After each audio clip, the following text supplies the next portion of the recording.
Is it ever okay to leave your church, your faith? Is it ever okay to abandon your spouse? Is it ever okay to betray your political party? Is it ever okay to leave your country of birth and claim different citizenship? Is it ever okay to throw away a salt that no longer keeps its flavor? You see, I don't drink coffee, ever, never. But my mother drinks enough coffee for me, my father, and my sister, and 5 other families. So when they come for a visit, usually every 2 years, they find a coffee we bought together 2 years ago when they were here last time, still in my drawers. As you can imagine, it's not good anymore, but to be thrown out and trampled underfoot. The same can be said about sugar, which I don't use, and a few other spices which I don't use because, news update, I don't cook. So whenever mommy comes for a visit, the first 2 or 3 days is emptying my cupboard and throwing away all the spices, all the coffee, all the things that have been untouched for the last 2 or more years. And then we go shopping again. She buys enough coffee that would last me a lifetime. And when they depart, I have all that coffee left over waiting for them 2 years later. And the cycle repeats itself every 2 years.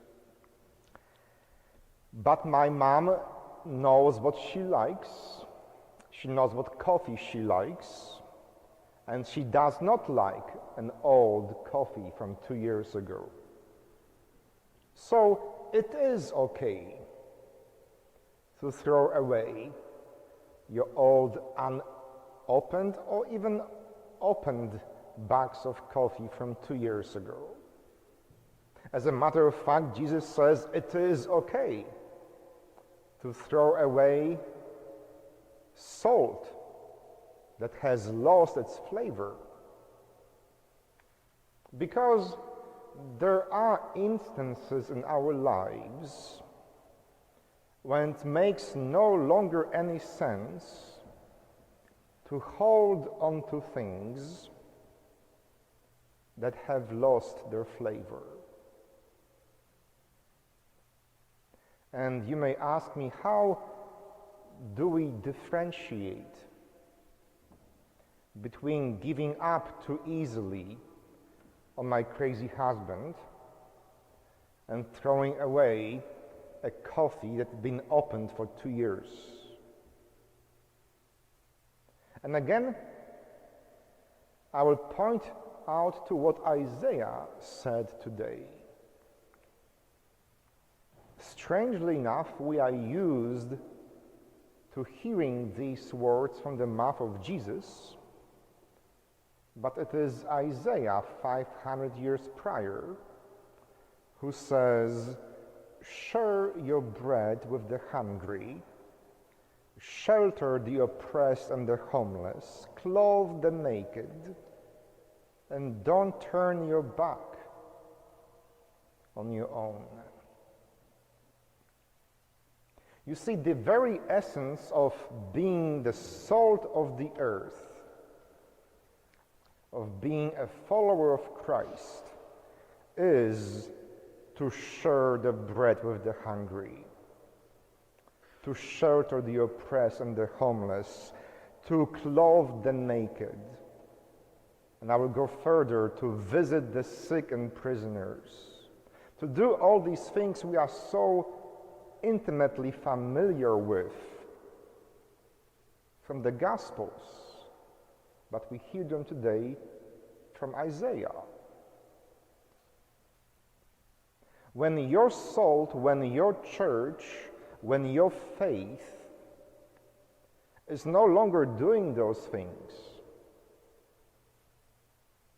if your church, if your Christianity, if your parish is no longer serving the poor, clothing the naked, or whenever it's turning its back on the people who need them,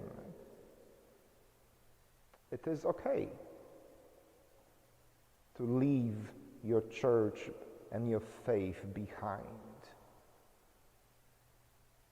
That's why when I meet people who tell me, Father, I used to be Catholic, but I have had it with the Catholic Church. I can no longer go there with good conscience.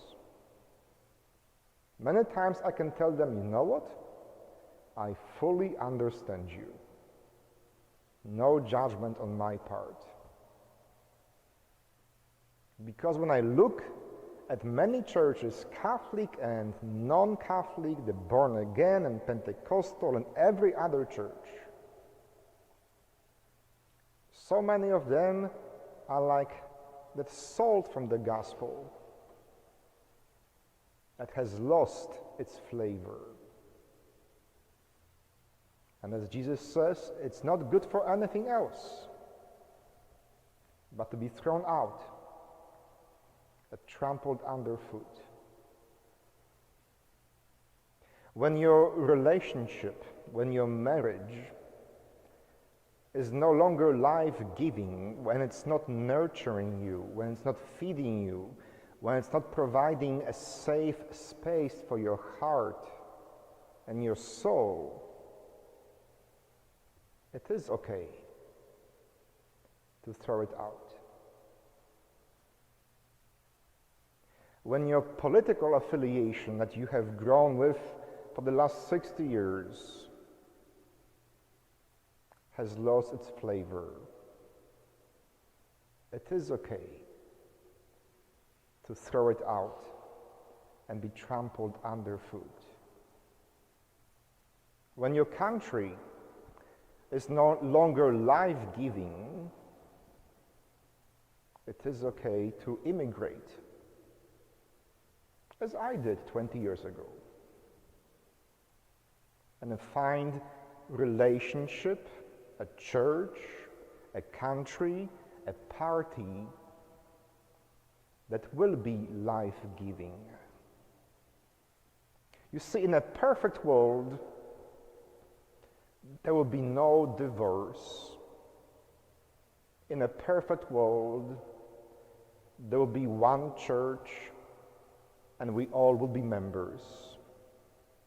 In a perfect world, there will be no need for different parties because we would all be on the same page. But fortunately or not, we are not living in a perfect world. And sometimes the churches, the relationships, the parties hold us back from being the salt of the earth and the light of the world. It's never easy